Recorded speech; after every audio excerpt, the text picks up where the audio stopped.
Bonjour à tous, bonjour à toutes, bienvenue sur Food Kitchen, le média qui vous cuisine le football de l'entrée au dessert. Aujourd'hui, interview spéciale avec un joueur que j'apprécie beaucoup et surtout j'apprécie vraiment l'homme, en la personne de Jonathan Boitou.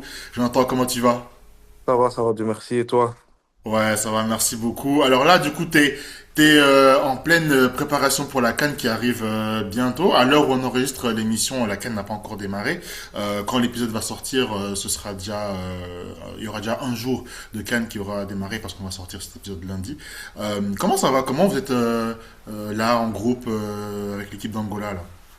Ben, je pense que ça va. La préparation s'est bien passée. Comme tu l'as dit, voilà, on vient d'arriver hier ici à Marrakech. On a fait une préparation pour certains de 10 jours, pour d'autres, vu que les dates FIFA ont été diminuées, ben, c'était seulement de quelques jours.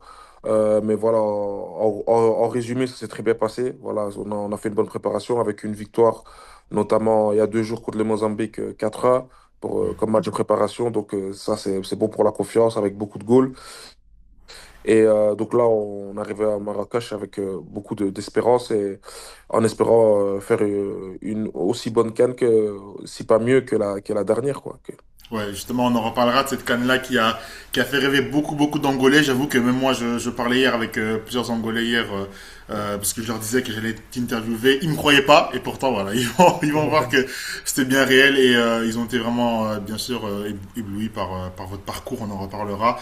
Le but aujourd'hui, ben voilà, c'est vraiment revenir sur ton parcours, sur tout ce que tu as eu. Tu as quand même eu une carrière quand même assez intéressante avec des hauts et des bas, et c'est vraiment super riche pour moi d'en parler avec toi.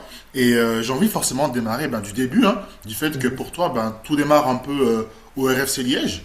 Mhm. euh, En Belgique, où je suis d'ailleurs, j'enregistre à partir de Liège. Mais qui, toi, t'a inspiré à mettre le pied dans le football pour la première fois? Ben écoute, j'ai eu 4 frères, 3 frères et une sœur, et qui sont tous plus grands que moi, donc j'étais le dernier. Bon, mes grands frères ont tous baigné dans le football, en fait, donc ça veut dire que j'ai vu que ça depuis tout petit. Et bon, ben, comme j'étais le petit dernier, tu veux toujours faire comme tes grands frères, et j'ai très vite été baigné dans le football, très très jeune. Bon, je me rappelle très bien qu'à l'époque, j'ai voulu faire du foot à 4 ans, mais c'était pas possible, parce que ça commence à partir de 5 6 ans. Et j'en pleurais parce que voilà, je voulais vraiment jouer dans un club, je voulais vraiment faire partie d'une équipe.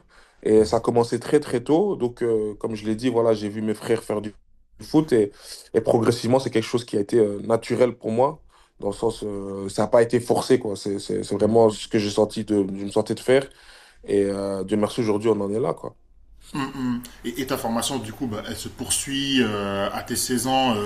Tu joues même un match pro, enfin, du moins, tu fais partie du groupe pro du Standard de Liège. Je vais revenir là-dessus, mais tu es censé être de cette génération qui suit la génération dorée un peu du Standard avec Defour, Witzel, Mbokani. Et quand, du coup, tu as 16 ans, je crois qu'il y en a encore qui sont encore là. Je crois qu'il y a encore Defour, il y a Goreux, je crois. Je crois qu'ils sont Manga. encore là. Est-ce qu'il y a parmi ces gens-là, il y a des gens qui t'ont donné des conseils ou qui t'ont poussé à être admiratif de eux? Bah ouais, quand j'arrive là au Standard, quand je joue mon premier match en pro, effectivement, c'est l'équipe du Standard qui venait de jouer la Champions League. Bon, Mm. t'as cité Defour, t'as cité Ouais, Defour, t'as cité, je sais plus qui t'as cité, mais il y avait Goreux aussi. Pocognoli, Goreux, Pocognoli, il y avait Mangala, il y avait Witzel qui était encore là, mais bon, ce match-là, il n'avait pas joué. Donc c'était vraiment Benjamin Niquet, Sinan Bolat. Donc c'était vraiment la grosse équipe du Standard. Et bon, moi j'arrive là sans passer forcément, parce que j'ai fait une transition assez, on va dire, spectaculaire dans le sens où j'ai pas fait trop de matchs en U21. Ça veut dire que je suis passé vraiment de... J'étais U17 à l'époque. Mais je me souviens même pas avoir fait des matchs en U19.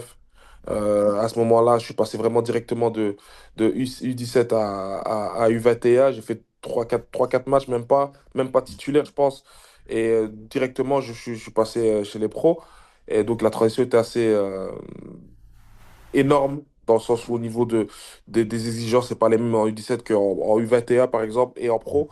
Et bon, j'ai dû m'adapter très vite, mais après, comme tu le dis, voilà, j'ai eu Witzel, par exemple, qui parlait quand même beaucoup avec nous, parce que j'étais pas seul, il y avait Franco Zenaro aussi à l'époque, Oui, qui était là, donc qui donnait beaucoup de conseils. Pocognoli aussi donnait pas mal de conseils.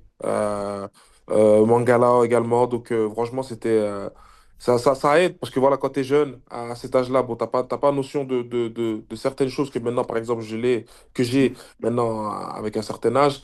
Et c'était très compliqué, on va dire. Pour moi, la chose la plus compliquée, c'était la différence au niveau déjà physique. Il y avait vraiment une différence au niveau physique, au niveau de la vitesse d'exécution aussi. Bon, tu t'imagines bien qu'en U17, tu vas pas demander la même chose en pro. Et donc, tu dois penser plus vite, tu dois jouer plus vite. Et ça, c'était vraiment pour moi, entre guillemets, le plus dur à gérer. Au-delà de la pression, bon, la pression, ben, tu l'as, mais bon, quand tu commences un match, après, euh, moi, c'est quelque chose qui part très vite. Bon, l'échauffement, tu peux penser encore à certaines choses. Une fois que tu es dans le match, c'est dans le match, quoi. Que ce soit X, Y ou Z devant toi, tu es dans le match, tu joues. Donc, voilà, mais c'est sûr qu'à l'échauffement, tu peux avoir une certaine pression que j'ai eue lors de ce match-là. Et après, bon, tu te lances et tu vas, quoi. bien sûr, bien sûr. Et on sent que tu avais déjà le mental, en tout cas, une fois que le match démarre, de plus trop être intimidé par l'enjeu. Est-ce que le fait d'avoir joué ton premier match, je pense, c'était dans le derby wallon contre Charleroi, est-ce que tu as senti qu'on te faisait énormément confiance au point de faire rentrer? Est-ce on te faisait passer pour un des grands talents? Tu parlais de Zenaro qui lui aussi avait beaucoup d'espoir sur ses épaules, mais tu en faisais partie de ces grands talents du Standard? Je pense que oui, à l'époque, Dominique Donofrio, paix à son âme, Ouais. euh, franchement, je pense qu'il avait beaucoup d'espérance sur moi, dans le sens où, bon, c'était un derby wallon, mais il y avait plus grand-chose à jouer. C'était le dernier match des playoffs 2. Le Standard n'avait plus rien à jouer, Charleroi n'avait plus rien à jouer. C'était une opportunité de lancer quelques jeunes. J'étais pas le seul. Il y avait Verbist également, si je me souviens bien. Il y avait encore un autre. J'ai plus le nom en tête, mais on était deux, trois comme ça qui voulaient lancer, qui voulaient donner une chance, une opportunité. Et je pense que c'était un signe de dire, voilà, on compte sur toi. Comme je l'ai dit, voilà, Dominique Donofrio, surtout à l'époque. Philippe Daman, qui était mon coach en U17 aussi, croyait beaucoup en moi. Et c'était vraiment Ouais, je pense que c'était une façon de dire, voilà, entre guillemets, pour pour la prochaine vague qui arrive, je veux dire ça comme ça. Et c'était une expérience unique. Après, bon, comme je te l'ai dit, le stade n'était pas rempli parce que, comme je t'ai dit, le Standard faisait pas la saison qu'il devait faire parce que, voilà, il venait d'une saison de Champions League ou Europa League, je sais plus, et tu arrives en Playoff 2, tu t'arrives même pas à gagner, ils n'arrivent pas à passer les Playoff 2. Donc, bon, c'était pas la grosse saison du Standard, mais c'est sûr que, voilà, à l'époque, c'était très compliqué, beaucoup plus compliqué qu'aujourd'hui d'avoir une opportunité d'arriver chez les pros, surtout avec l'équipe que je t'ai dit, ben, c'était la grosse équipe, donc c'était vraiment très compliqué. C'était vraiment, si on te met là-bas, c'est vraiment qu'on dit, bah, écoute, on te donne une opportunité. Donc c'est sûr que ça, c'était un signe de confiance de la part de la direction et du club, quoi. Ouais, ouais. Alors, j'avance un peu dans ta carrière où, du coup, tu te vois un peu dans l'obligation, entre guillemets, d'aller chercher du temps de jeu. Du moins, tu vas du côté de Genk. Mhm. Alors, tu vas du côté de Genk. Je crois qu'à ce moment-là, De Bruyne vient de partir, je crois, du côté de... Enfin, il vient de partir de Genk, je crois. Tu le croises pas, quoi. Non, non, non, je croise pas. Non. Je croise Benteke, parce Ouais, que je croise Benteke quelques mois et puis par Aston Villa. voilà, Donc ouais, c'est ça. C'est ça. c'est ça. Mais De Bruyne était déjà plus là. Non, non, De Bruyne était déjà plus là. Ouais. Et du coup, à Genk, alors tu fais des matchs en équipe B. Je crois que tu as même le brassard à un moment donné, sauf si je me trompe. Mhm. Est-ce que c'est à ce moment-là que tu dis justement, tu vas dans un autre club directement, enfin pas directement, mais tu as le brassard. Est-ce que c'est là que tu te rends compte de ton leadership naturel, c'est à ce moment-là? Leadership naturel, oui, dans le sens où voilà, j'arrive à Genk, comme tu le dis, déjà si je parlais pas la langue, je parlais pas néerlandais, donc c'était bon, j'avais la chance d'avoir à l'époque deux coachs qui sont maintenant dans le noyau pro, qui étaient à ce moment-là les coachs de la réserve et le coach assistant, qui sont Domenico Olivieri et Michel Ribeiro, qui sont deux coachs vraiment qui étaient top avec moi parce qu'ils parlent bien français. Enfin, ils m'aidaient beaucoup en français. Et bon, j'arrive à Genk. Faut savoir qu'à ce moment-là, le Standard ne me renouvelle pas. Euh, donc ça veut dire que mon contrat arrive à son terme. Il y a un changement de direction. C'est Christophe Decy qui arrive et lui dit directement non, on va pas te prolonger. Donc, ok, pas de souci, je pars à Ça Genk. te fait mal, ça? Ça me fait mal, oui et non, parce que voilà, j'étais à Liège, j'étais dans ma ville, mais je sentais déjà que les dernières années, c'est plus comme j'étais plus forcément le jeune sur lequel on croyait. Donc ça veut dire que j'étais un peu plus mise, plus, on va dire, plus en retrait, dans le sens où dans la hiérarchie de ceux qui voulaient promouvoir, de ceux qui voulaient faire monter, j'étais plus trop là. Donc voilà, je jouais mes matchs en U21, mais voilà, c'était plus comme si j'étais vraiment poussé vers le haut. Donc, il y a l'opportunité de Genk. Et bon, Genk, à ce moment-là, en fait, le projet, c'est quoi? Ils me disent, voilà, nous, on compte vraiment, on compte sur toi, mais on peut pas, tu peux pas passer de U21 au standard, arriver chez les pros à Genk, en fait, tu vois. Parce que Genk, ils avaient vraiment cette mentalité-là, ils l'ont toujours, de mettre beaucoup très vite les jeunes en pro. Donc, ça veut dire, Mhm. moi, j'arrive en U21, et je suis l'un des plus vieux. Parce qu'ils mettent très vite Genk même en réserve des très jeunes, tu vois. Ils avaient des joueurs 2 ans moins que moi, un an moins que moi. Il n'y avait pas beaucoup de joueurs de mon âge. Il y en avait quelques-uns. Mais il y avait beaucoup de joueurs beaucoup plus jeunes. Et donc, j'arrive naturellement. Donc, je suis déjà l'un des plus vieux. Mais après, voilà, je me dis, voilà, c'est une opportunité. Il me faut comprendre que, voilà, si tu fais bien les choses, ça peut aller très vite. Et voilà, ça se passe très, très bien. Je montre que malgré que je parle pas la langue, je me montre une certaine envie. Je montre que, voilà, je suis là et j'ai envie de bien faire les choses.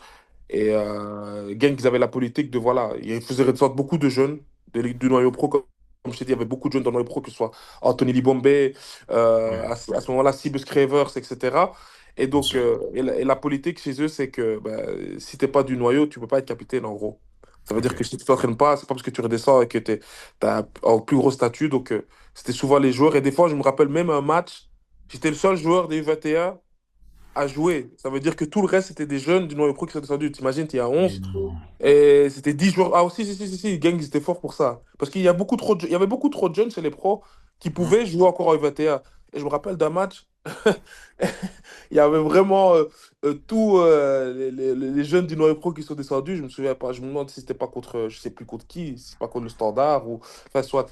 Et ouais, donc du coup, c'était moi qui devais être capitaine. Après, entre-temps, il y a certains joueurs qui sont partis en prêt, dont notamment le capitaine de l'époque de la réserve. Et directement, j'ai assumé le brassard très naturellement, sur le peu de temps que je suis resté. Parce que bon, après 3 mois, qu'est-ce qui se passe? Comme je te dis, ça se passait très bien. Je suis convoqué dans le bureau. Je m'en souviendrai toujours, ça. Par Dirk de Graan. Et Dirk de Graan, à l'époque, c'était le directeur sportif ou le CIO, je sais plus. Mhm. Et voilà, ils me disent, voilà, on veut prolonger. Parce que bon, voilà, on a vu pendant 3 mois.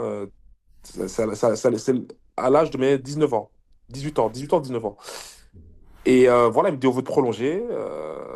T'as bien fait les choses. On veut tu sais, ils ont beaucoup ça en Belgique. Je sais plus si c'est toujours comme ça.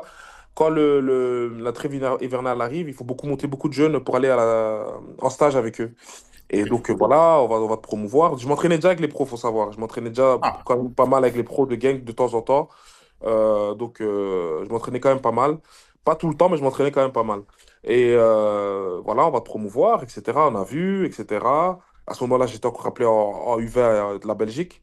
J'avais été encore appelé en U20 et en U21 pour un stage. Et on va te faire signer un nouveau contrat, etc. Mais il y a une condition, il faut que tu enlèves ton agent. Parce que mon agent à l'époque, c'était l'agent de Benteke, et Kismet Teres, ouais, et Kismet. Et en fait, qu'est-ce qui s'est passé?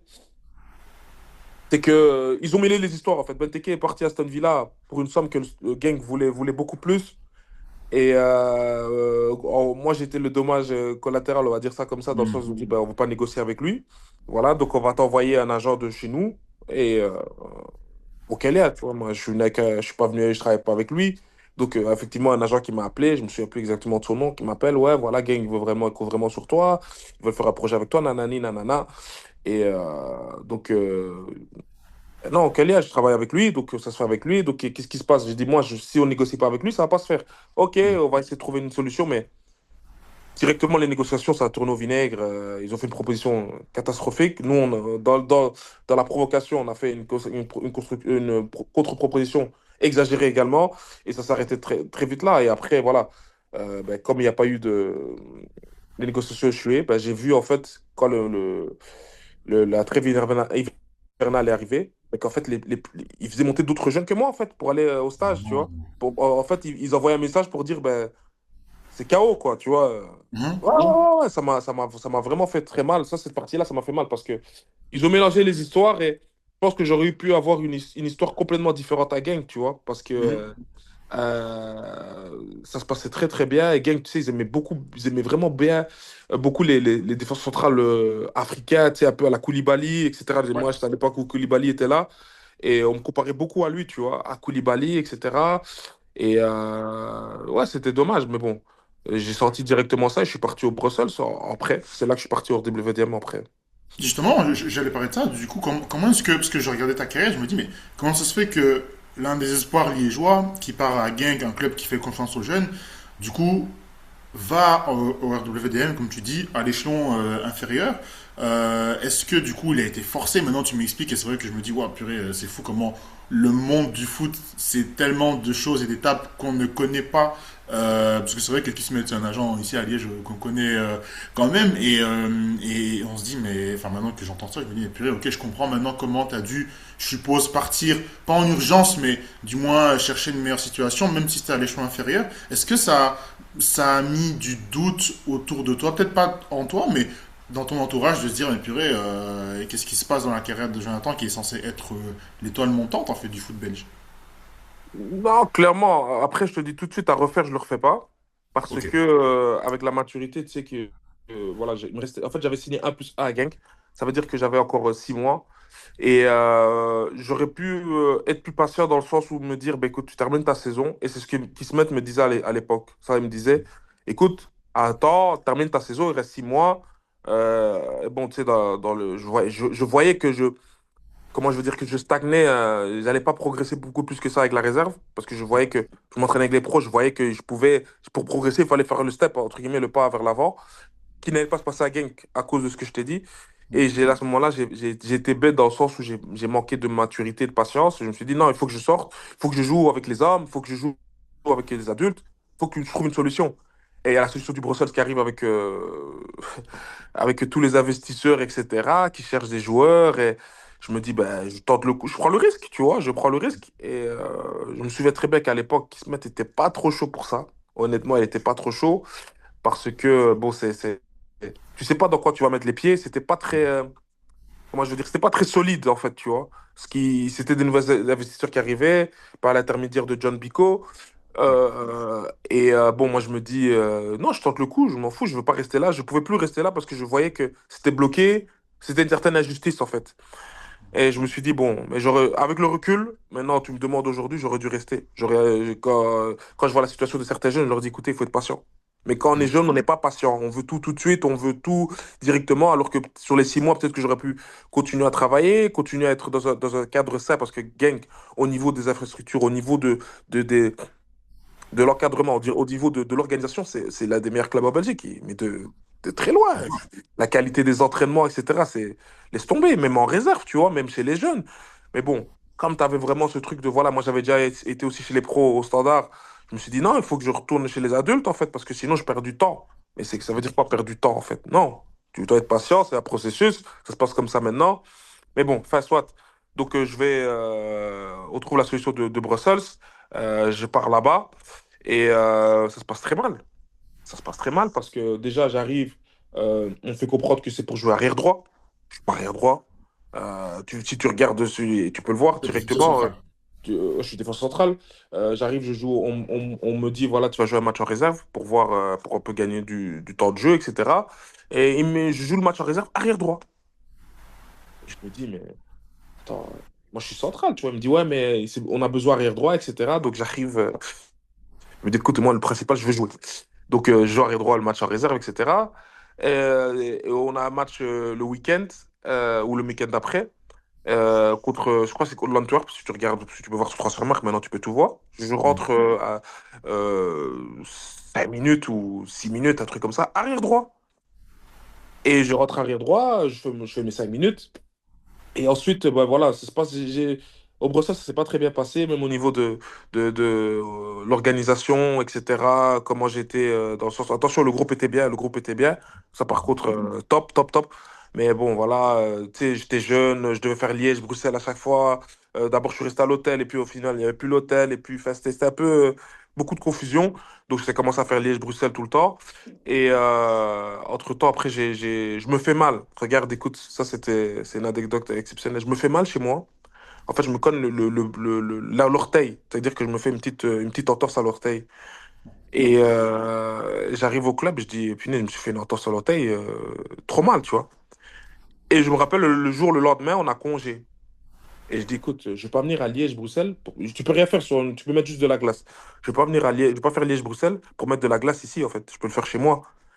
Et là, t'as John Bico qui dit non, non, non, tu viens ici. Je dis, mais attends, j'ai pas l'hôtel. J'ai pas vous mettez pas l'hôtel, j'ai pas l'accommodation ici, j'ai pas d'appartement. Je vais pas faire Liège-Bruxelles pour ça, tu vois. Et il me dit, non, si tu viens pas et tout, tu vas avoir des problèmes, nanani, nanana. Et moi, je dis, non, je veux pas venir, en gros. Et ben, écoute, il me dit, si c'est comme ça, vaut mieux que tu retournes à Genk ou qu'on casse ton prêt. Et là, j'ai eu un manque je veux dire, de maturité également parce que je l'ai nargué, dans le sens où, quand il a fait ça, je l'ai regardé en rigolant, il m'a dit, ah, tu fais le malin, en plus, ah, ben voilà, ne reviens plus, prends tes affaires, ciao. Et c'est comme ça que c'est terminé, Brussels. Mais non. Si, je suis resté un mois après. Je suis resté un mois après. C'est- Ça s'est terminé comme ça et je regrette parce que j'aurais dû, même si c'était pas forcément juste, j'aurais dû avoir une autre posture, tu vois. C'est des trucs que tu comprends avec le temps, mais bon, j'étais jeune, j'étais un peu frustré dans le sens de par rapport à ma situation. Bah, il m'aurait Et dû. t'as regretté? Dès que ça s'est fini, t'as regretté ou t'es dit mince? Ou pas? J'ai regretté parce que, comme je t'ai dit, par la façon que ça s'est fait, la manière comme ça s'est déroulé, et surtout par rapport à ce qui s'est passé après, parce qu'en fait, Gang, qui m'ont fait comprendre, ils m'ont dit, écoute, non, tu reviens pas. Parce qu'en fait, c'était après, mais c'était pas vraiment après, en fait. En fait, en gros, j'avais un peu cassé mon contrat à Genk. Ça passe comme après, mais c'est pas après. C'est-à-dire, j'ai cassé mon contrat à Genk pour pouvoir aller au Brussels, tu vois. Donc, ça veut dire que, en fait, je pouvais plus retourner à Genk. Ok. Tu vois. Et donc, même si Genk, attention, hein, parce que je me souviens, parce que pendant ces périodes-là, je suis resté sans club. Ça veut dire Oui. je suis resté qu'un mois, donc de février euh, bah ouais, jusqu'à la fin de saison, je suis resté sans club. Et il faut savoir que je sais que je parlais avec certaines personnes qui étaient proches de Genk. Genk qui disait, ouais, il peut revenir, mais à certaines conditions, nanani, nanana, parce qu'ils aimaient bien le profil. Ils savaient bien qu'il y avait quelque chose, c'était juste le problème, c'était l'agent, tu vois. Et avec qui ils avaient une mauvaise connexion, on va dire une mauvaise entente. Et donc, bah, je reste en club et c'est à partir de là que commence à venir, là, par exemple, c'est que là qu'ils se mettent à eu le bras costaud, le bras long, je veux dire, parce que je suis passé de Bruxelles à faire des tests en Angleterre. Parce que bon, lui, il avait Christian là-bas. Et donc, il avait certaines connexions. Notamment, j'ai été faire un test à West Ham qui s'est très mal passé. Euh, Oh. ah ouais, très mal passé. J'ai été à West Ham, ça s'est très mal passé. Ah, je pensais justement que tu avais fait directement donc Belgique, enfin Genk, ou du moins pas Genk, mais du coup tu me dis que tu étais sans club, mais de l'étape sans club à Fulham, d'un coup comme ça, mais en fait il y a eu Ah des ouais, intermédiaires non. entre-temps. Ouais. J'ai été sans club, comme je t'ai dit. Je me suis entraîné même. Ouais, j'étais sans club d'abord. Et bon, je me suis entraîné par moi-même, etc. Il m'a trouvé un club à West Ham. Incroyable, West Ham. Bien sûr. Donc je vais là-bas, mais j'étais pas prêt. J'étais à l'arrêt depuis je sais pas combien de mois. Je m'entraînais, mais tu sais, c'est courir un peu tout seul. Tu vois, des trucs. Je touchais plus le ballon, rien. J'arrive à West Ham et là, avec m'entraîner avec les 21. Bah, catastrophe, tu vois. Après un jour, il l'appelle. Et l'appel qui sonne, j'oublierai jamais. J'étais à l'hôtel, parce qu'à l'époque, l'hôtel était dans le stade. Maintenant, ils ont un autre stade, mais à l'époque, il y avait un hôtel dans le stade. Et les dirigeants, ils appellent Kismet, ils disent tu nous as ramenés.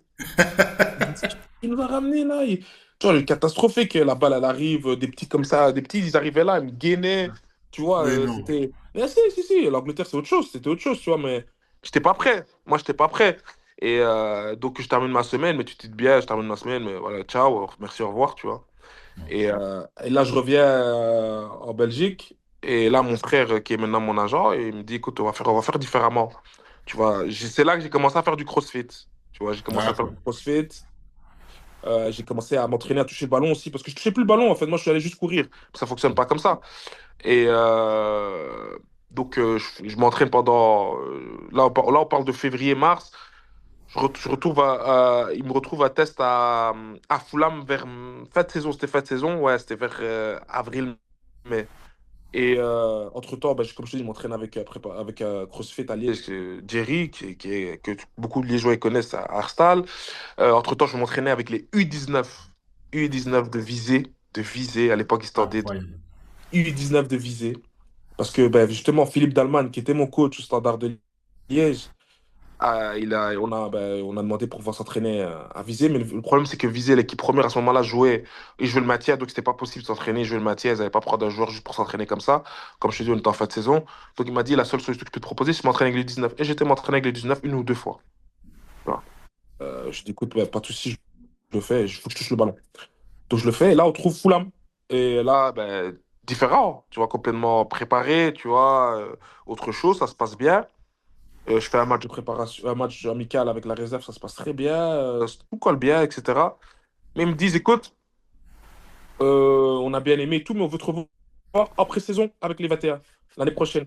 Ah, c'est un risque. Donc ça veut dire que le test se prolonge. Et entre-temps, comme je te dis, j'étais m'entraîner avec Visé. Il y avait Visé aussi en D2 qui était intéressé à ce moment-là pour, Ok. entre nous, tu vois, je me dis, écoute, viser la D2 ou tu tentes la première ligne, même si c'est la réserve. Ah, on tente la C'est une première ligne, fois c'est dans la une réserve. vie. Oui, c'est une fois dans une vie. Et moi, surtout, j'étais là, j'ai vu comment ça se passait, tu sais, en Angleterre, etc. J'ai dit, non, tu vois, je vais tenter, tu vois, et je prends le risque. Donc, je vais là-bas, ça se passe bien. Donc, ça se passe bien la pré-saison, etc. Et je signe A+A, tu vois, là-bas à Fulham. Et c'est à partir de là que l'aventure anglaise commence, quoi, tu vois. Et là encore, tu fais tes preuves en réserve du coup, mais là aussi, si je me trompe pas, tu as le brassard à un moment donné, sauf si je me trompe. Donc, et je crois que il y a une période où, je sais pas si tu l'as croisé, tu vas me dire, mais Van Persie à Manchester United a aussi été un peu mis en réserve à un moment donné. Peut-être c'était pour, c'était à part Van Gaal, je ne sais plus c'était pour quelle raison, Mhm. c'était pour blessure ou quoi que ce soit. Est-ce que tu l'as croisé ou est-ce que tu as croisé un joueur d'une équipe A, d'une autre équipe? Dans un match de réserve, un joueur un peu connu particulièrement ou pas forcément?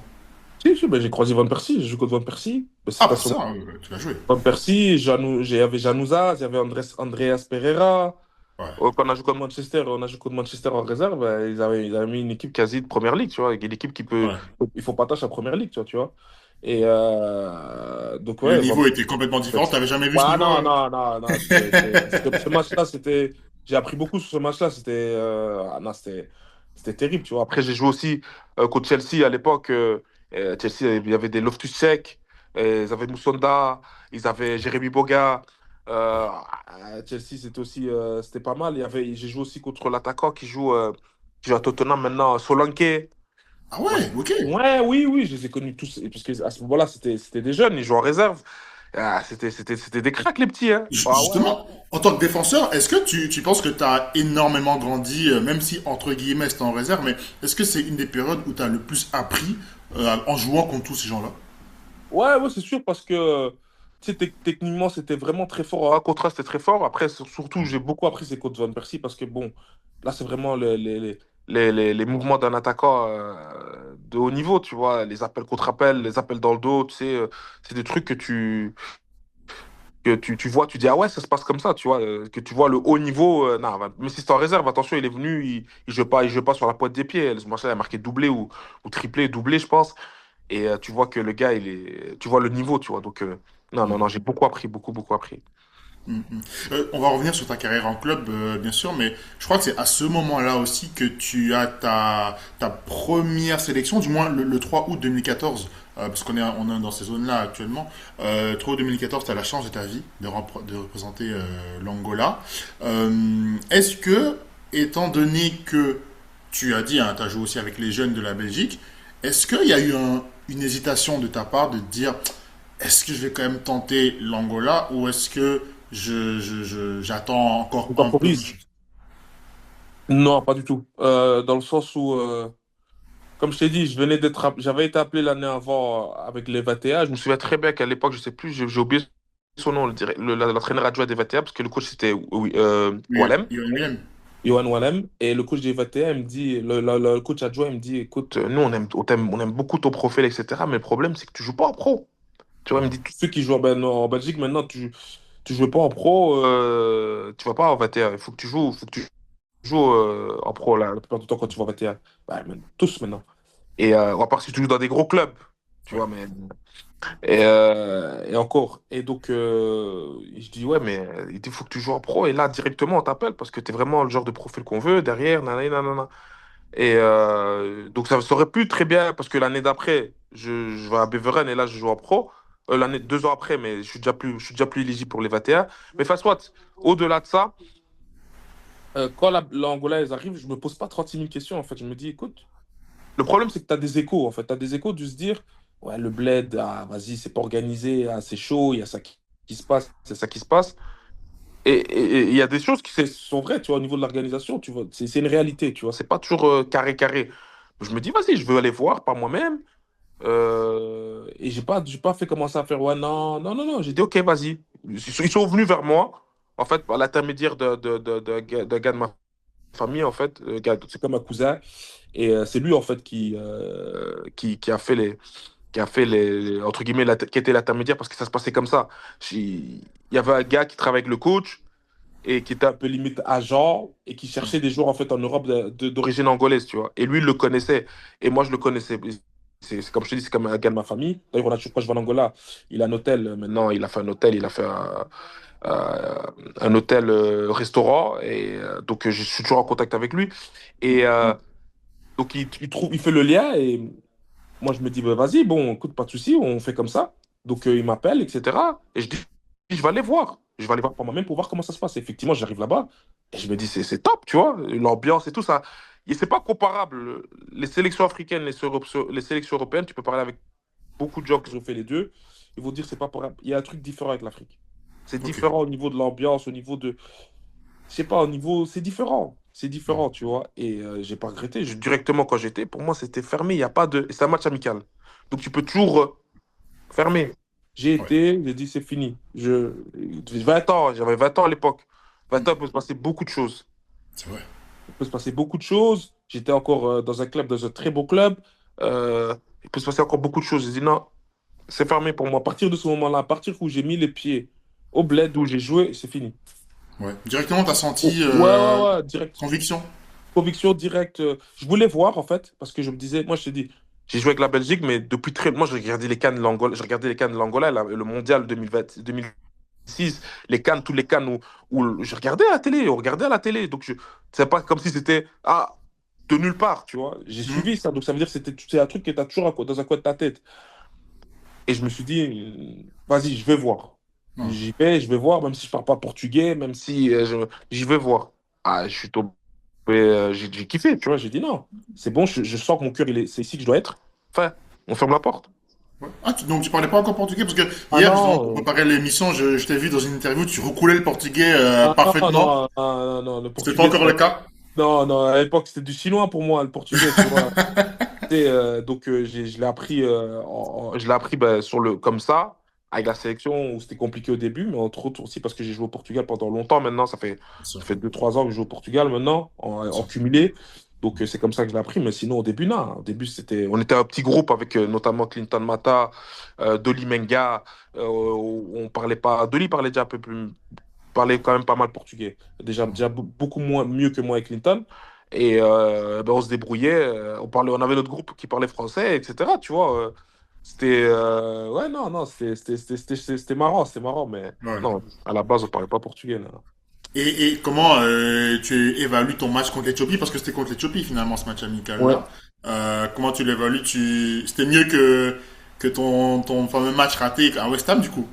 Ouais, ouais, non, l'Éthiopie, ça s'est très bien passé. Comme je t'ai dit, tu sais, j'avais la pression, là, parce que ah, c'est mon premier match international en 1.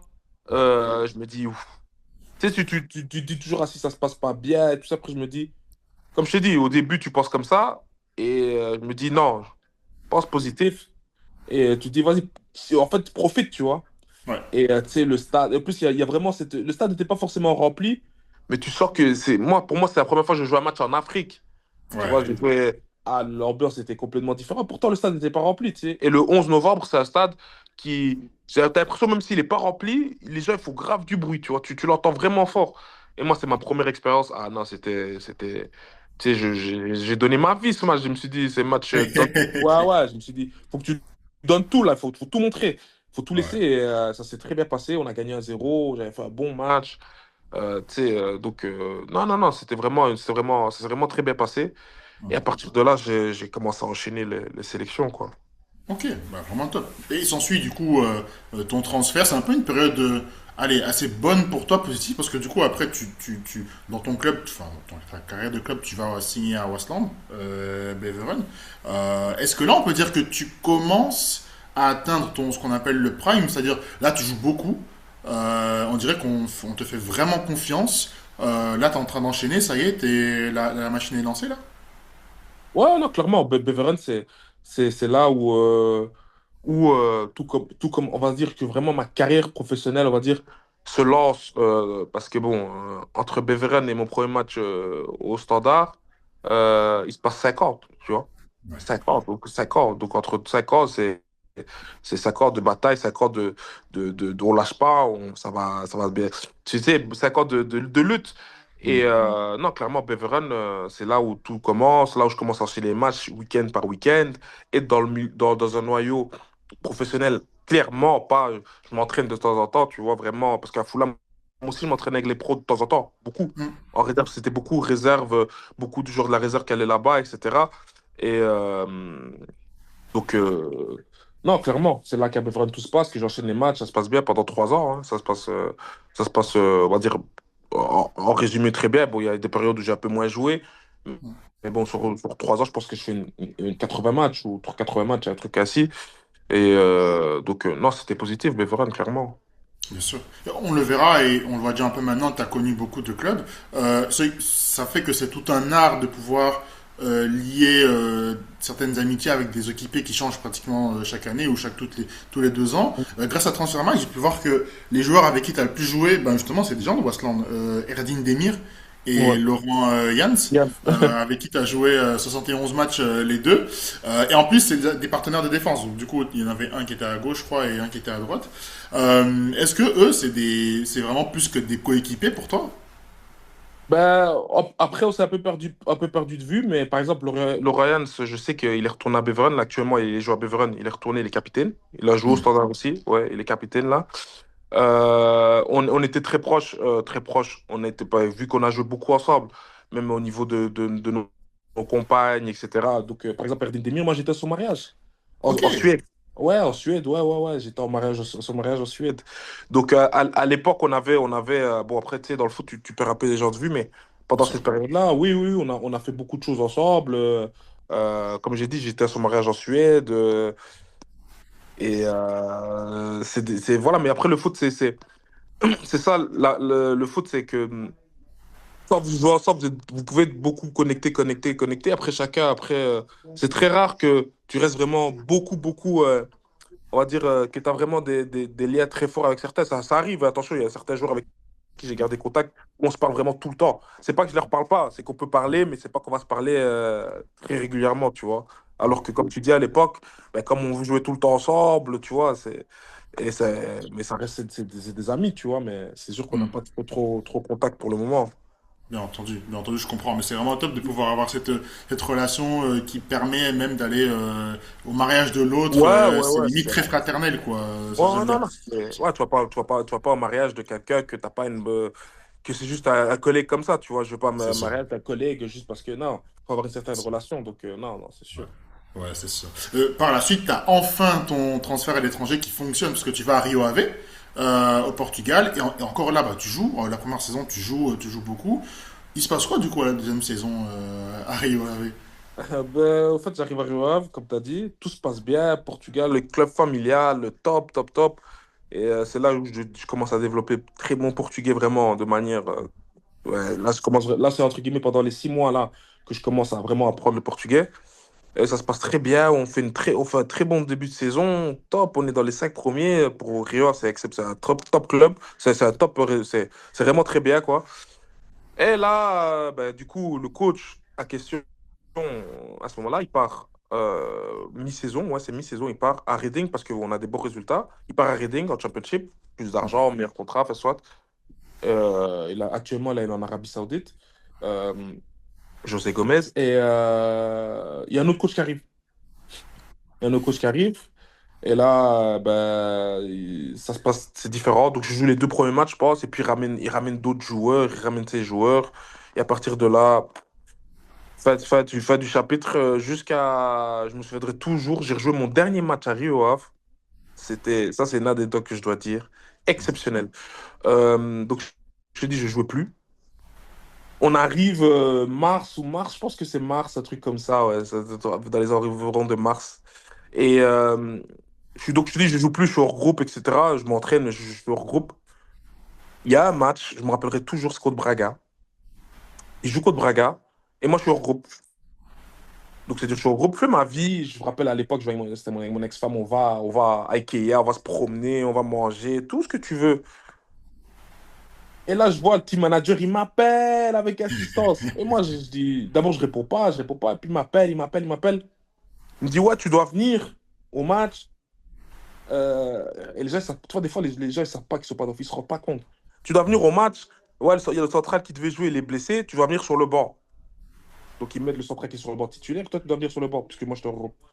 Il dit, ah, c'est pas possible. Je dis, je suis dans un rêve, tu vois, pour te dire. Donc, je dis, ok, vas-y, j'arrive, je suis même pas la tenue, j'ai même pas la tenue du club, j'ai même pas la tenue du club, j'ai rien. Je suis habillé en truc, j'arrive direct comme ça, j'arrive au club. Ouais, non, j'arrive, ils sont en train de faire le rond, tu sais, pour le cri de guerre et tout. Moi, j'arrive comme ça, je rentre dans le vestiaire, Ouais. tac, je me change, je vais sur le banc. Je vais sur le banc, écoute, hein, je vais sur le banc. Donc, c'est-à-dire, je vais manger, je sais pas ce que j'avais mangé un fast-food, pizza, je sais plus ce que j'avais mangé. Mais j'avais mangé Ouais, pour moi, je devais juste venir voir le match le soir, tu vois, tranquillement dans les tribunes. Mhm. Et j'arrive et tout ça. Après, arrive un moment, le coach, il me dit il gagnait 2-1 ou on gagnait 2-1 ou je crois on devait garder le résultat. C'était 2-2. Ouais, non, il revient comme ça sur le banc. Ben, il n'y a plus de défenseur, il n'y a que moi. T'étais chaud pour rentrer? Je me dis, il se fout de moi, quoi. Je vais pas lui dire non, je suis là. Ben, vas-y, ouais, ok. Bien Il sûr. me fait, il me fait rentrer, mais gros, je suis pas pro, je suis pas chaud. J'ai mangé je sais pas quoi. Tu vois, et on ramasse, c'est pas forcément de ma faute, mais on ramasse encore un goal, donc on perd le match. Et là, je me suis dit, et là, c'était mon dernier match avec Rio Ave. Et là, je rappelle toujours le team manager, il m'a regardé avec pitié, il m'a dit, punaise, ce qu'ils t'ont fait là. Mais il voulait pas le dire, tu vois, il pouvait pas le dire. Ouais. Mais j'ai senti dans ses yeux, il s'est dit, ah ouais, la dinguerie, quoi. C'est C'est du un jamais vu. guet-apens. Quoi, mais c'est du jamais vu. T'es hors groupe, on t'appelle, on te dit, c'était du jamais vu. La première fois de ma carrière, je voyais ça. Tu vois, et normalement, j'aurais dû même refuser, tu vois. Mais je me suis dit, vas-y, tu vois, mais c'est pas. C'était exceptionnel. Ça, c'était l'anecdote, j'oublierai. C'est mon dernier match avec Rio Ave, tu peux regarder. On sait tout voir maintenant, on sait tout voir. Tu vois, C'est ça. quand tu remarques, tu regardes dernier match avec Rio Ave, c'était contre Braga, mon dernier match officiel. Incroyable, c'était ça. Incroyable. Et j'oublierai Incroyable. jamais ce match. Ouais, donc, ouais, D'autant plus que c'était contre Braga qui commençait déjà à devenir une équipe ouais, non, c'était déjà solide. une équipe costaud au C'est Portugal, ça. c'était déjà une équipe costaud. Et donc, Donc on t'a fait ça contre une équipe qui, de toute façon, dans tous les cas, en plus, était déjà solide. ouais, ouais, Tu l'as mal vécu, je veux dire, c'est la plus grosse quoi, trahison dans ta carrière ou déception je en l'ai tant que telle. vécu. La plus grosse, je ne vais pas aller jusque-là, mais j'ai vécu comme un manque de respect, un manque de considération dans le sens où tu te dis, en fait, tu vois, tu m'as vraiment pris pour du bétail, tu vois. J'ai besoin de toi, viens, fais ça. Et je me suis dit, mais ça n'existe pas, ça n'existe pas. Je sais pas si ça n'existe pas.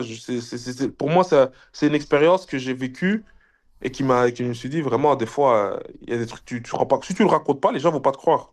Ouais, c'est Tu vois, sûr. les gens, ils savent pas, ils pensent. Des fois, il y a des trucs qui se passent derrière le behind the scene, comme on dit, derrière le rideau, qui. T'as pas idée, quoi. Ça, c'est exceptionnel, ça. C'est Ça dingue. n'existe pas. Et donc, ouais, c'est mon dernier match à Rio Ave. Et puis, je vais à la CAN. Je vais à la CAN en 2019 où je joue pas, je joue pas un match. On fait pas une très bonne CAN non plus. On fait un beau premier match contre la Tunisie. Après, on perd, on fait match contre la Mauritanie. On perd 3-0 contre le Mali. On est dehors. Mais entre-temps, ben moi, ils me disent clairement, Rio Ave, c'est un autre coach qui arrive, il me dit non, on compte pas sur lui. Clairement, ok, pas de souci, on compte pas sur lui. Il doit trouver un autre point de chute, il doit pas revenir ici. Et donc, c'est là que je trouve la porte de Moucron. Mais j'arrive en retard vu que j'étais à la CAN, tu vois. Parce que la Mhm. CAN, à ce moment-là, elle se déroule en juin. Et ouais, donc c'est là que je vais à Moucron en prêt pour 6 mois où ça se passe aussi pas forcément bien, dans le sens où il y a un coach qui me dit viens, et au final, ben, le coach qui me dit viens, ben, il fait pas jouer. Donc ça veut dire un coach qui dit ouais, je te veux ici, etc. Parce il y avait aussi le truc de Belge, tu vois. Il y a ce truc d'avoir des Belges dans l'effectif en Belgique. Et moi, j'ai la double nationalité, donc j'étais formé en Belgique, je suis considéré comme belge.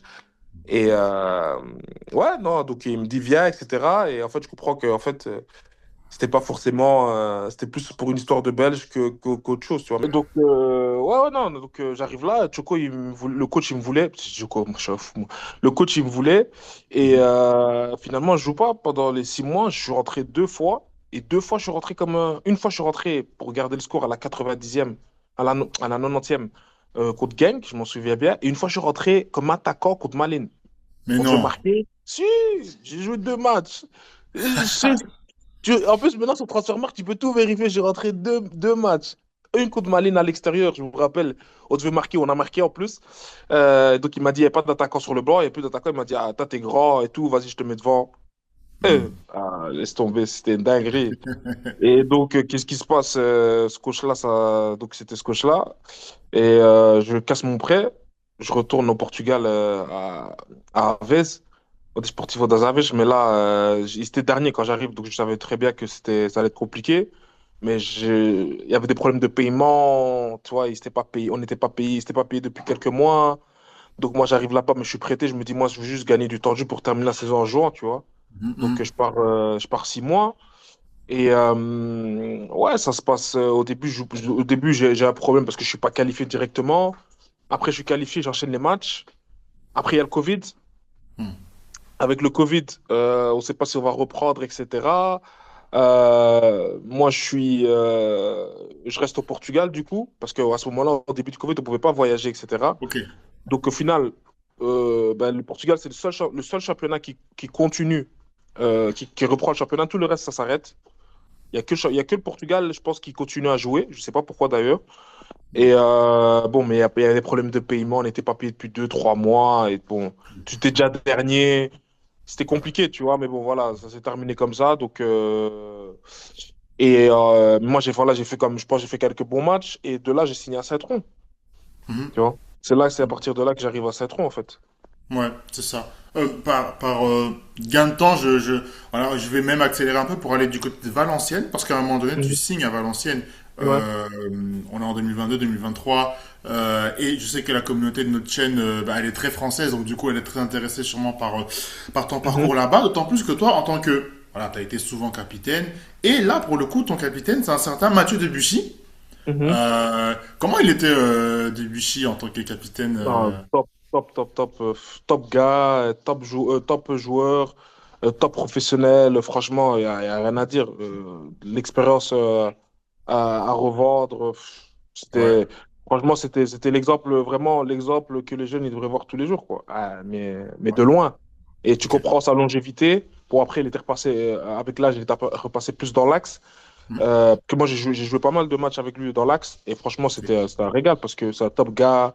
C'est dans la communication. Ah non, non. Il y a une Franchement, vraie j'ai vraiment. différence de niveau entre lui et puis le reste. Tu sens qu'il vient de quelque part, lui? Non, tu sentais qu'il avait joué à haut niveau, ouais, surtout par son expérience, etc. Mais comme je t'ai dit, il était plus. En plus, de base, lui, c'est un latéral droit, tu vois. Donc, il jouait Ouais. plus central, avec l'âge, etc. Et, mais même comme ça, franchement, non, c'était un régal. Mais c'est surtout par rapport au. Moi, ce qui m'a marqué, c'est par rapport à son professionnalisme, quoi. C'était carré, tout le temps carré. Tu sais, le gars, il a tout gagné, hein. Il Mhm. avait tout gagné, il a joué en équipe de France, etc. Et tu vois quand même que, ben, malgré que même s'il était, que je veux dire que par rapport à les clubs qu'il a fait qu'à Valenciennes, ben, tu vois que le gars, il était toujours carré, même s'il était en Ligue 2, carré, carré, tout bien. Non, c'était un exemple top, top, top, franchement. Mhm. Top Ouais. gars, top joueur. Non, franchement, rien à dire. Mhm. Debuchy, T'as, c'était t'as top. jou- T'as joué dans plusieurs pays, du coup, t'as joué en France, t'as joué en Belgique, t'as joué au Portugal, en Angleterre. Est-ce que le football français, c'est vraiment si facile que ça? J'ai eu l'impression que certains disent que le foot français, c'est un peu la Farmers League, etc. Toi, tu vois ça comment? Non, non, non. Moi, pour moi, la Ligue 2, c'est. l'une des ligues les plus compliquées où j'ai joué. Si pas la, Ah ouais. de moi où j'ai joué, je pense que c'est la plus compliquée. À ce point-là? Ouais, ouais, ouais, ouais, de loin, de loin. C'est C'est quoi? dur C'est la le Ligue 2. physique, c'est Ouais, c'est l'intensité? dur, c'est physique, c'est très tactique. T'as beaucoup de joueurs physiquement très costauds, tu sais.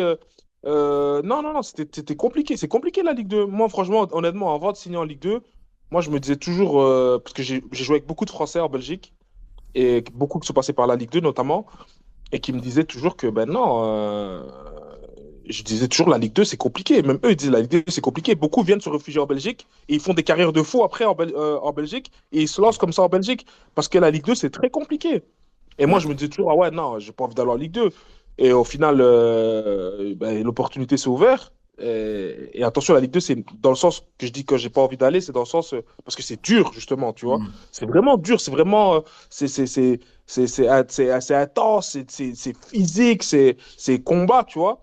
Ouais. Et c'est pour ça qu'il y a même beaucoup de joueurs de Liga qui ont du mal en Ligue 2. Beaucoup. Quand Hmm. ils ont du mal en Ligue 2 et beaucoup de joueurs de Ligue 2 qui sont bien en Liga parce qu'il y a beaucoup plus d'espace. C'est beaucoup plus en Ligue 2. Tu reçois la balle, tu es pressé directement, tu vois. Tu as beaucoup moins d'espace. C'est beaucoup. Bon, après ça, c'est beaucoup dans les ligues, dans les deuxièmes divisions de beaucoup de championnats, tu vois.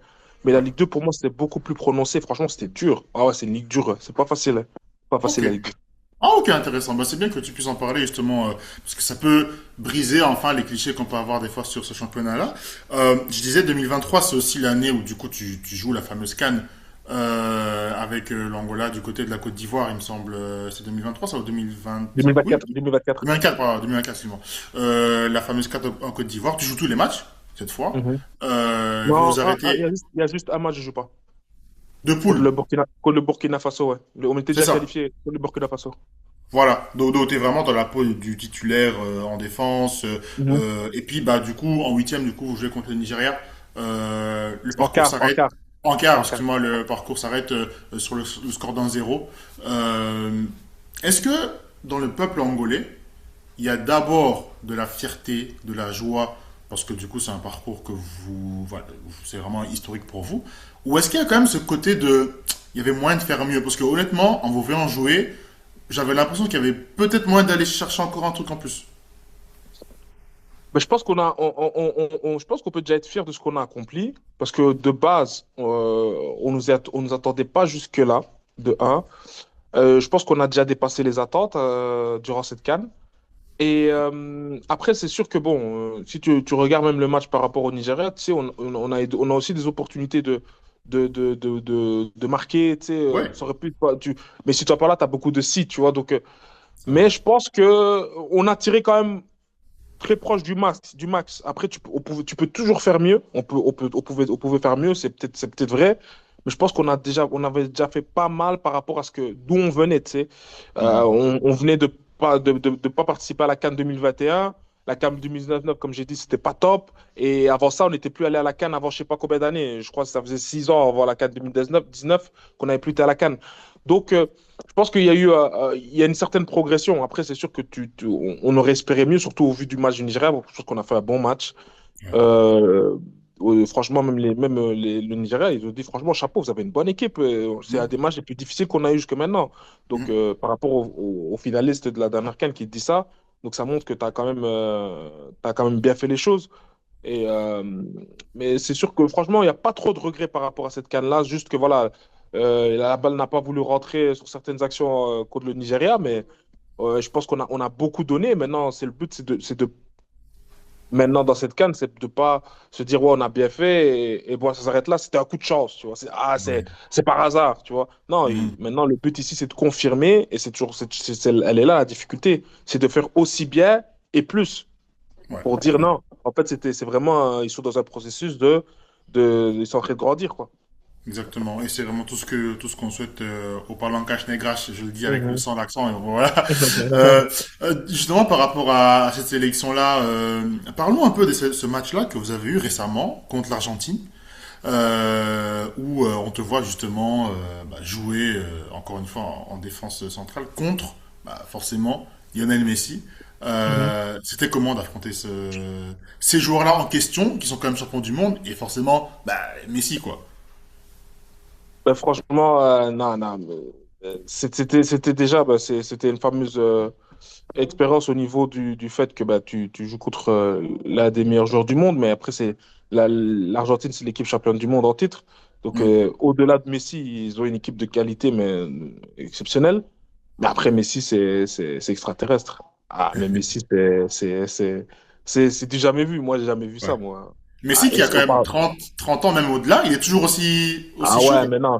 Je me demande si c'est pas même mieux au niveau de l'intelligence du jeu, Hmm. parce que avec la maturité, avec l'âge, peut-être que tu vois, parce que sa perception du jeu, sa lecture du jeu, elle était incroyable. Mais elle était incroyable. Il perd pas un ballon, il est gainé. Tu te dis, il est Ah ouais. petit, il est gainé. Quoi? Il est gainé. Il est très gainé, Mais hein. non. Ah, si, si, si, si, il est gainé. Et franchement, pour son âge, il va encore vite avec la balle et il accélère encore. Je me suis dit, 40. Et, à 14 heures. Et je me suis dit, mais franchement, pour son âge, mais je m'imagine quand il était jeune, ça devait quoi Ouais. au niveau de quoi? Mais Ouais. c'était franchement, c'est la première fois que je vois un joueur, parce que comme il jouait quasi tout le temps dans ma zone, il se met en hors-jeu. Mais non. Il est tout le temps hors-jeu. Ah si, il est tout le temps hors-jeu. Tout le temps. Tout le temps hors-jeu. La balle, elle arrive, il est plus hors-jeu. Incroyable.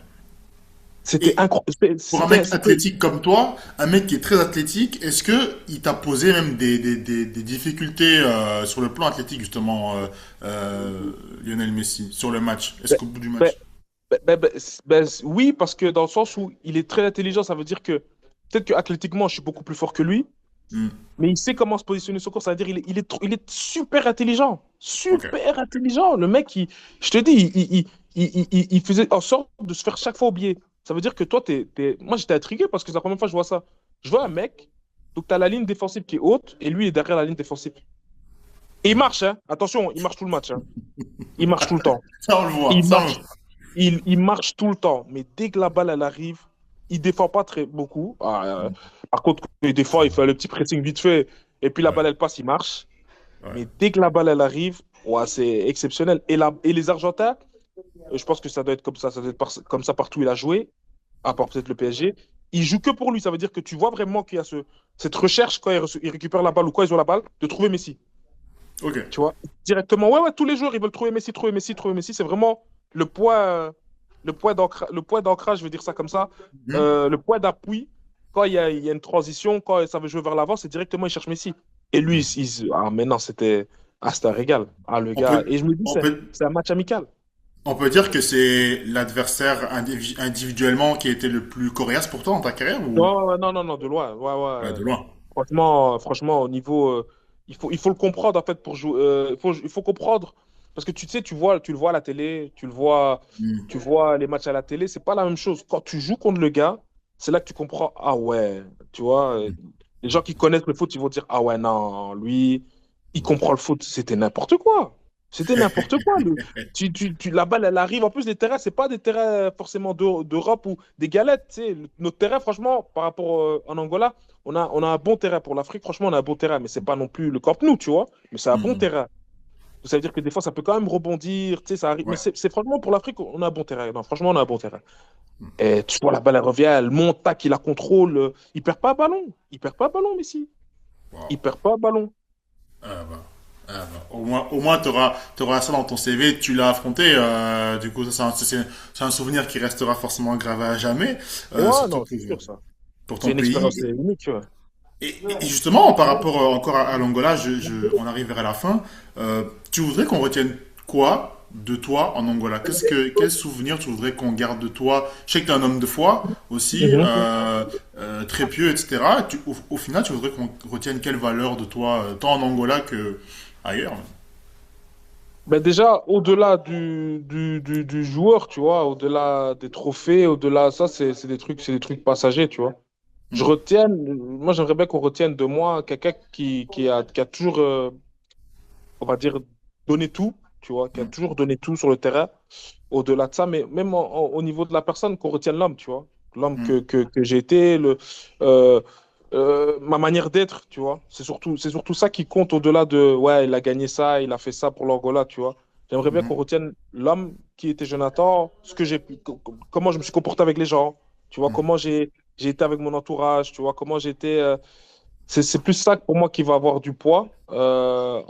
Ici en sélection, le gars qui a jamais laissé tomber aussi, tu vois, qui a jamais parce que ça, c'est ces choses pour moi, au-delà de ce que j'ai pu faire sur le terrain, vont, vont montrer qu'en fait, ben, c'est pas forcément moi, en fait, mais ça vient d'en haut, en fait, tu vois. Mhm. C'est des choses de ne pas abandonner. Tu sais, comme tout le monde va abandonner, il abandonne pas. Pourquoi il abandonne pas, tu vois? Parce que voilà, ça vient d'en haut. Tu vois, c'est Mhm. pas parce que moi, Jonathan, j'ai pas voulu abandonner. Il y a plusieurs fois ici, j'ai voulu abandonner où je me suis dit, ouais, c'est bon, ça y est, tu vois, c'est compliqué, tu vois, il y a ça qui va pas, il y a ça qui va pas.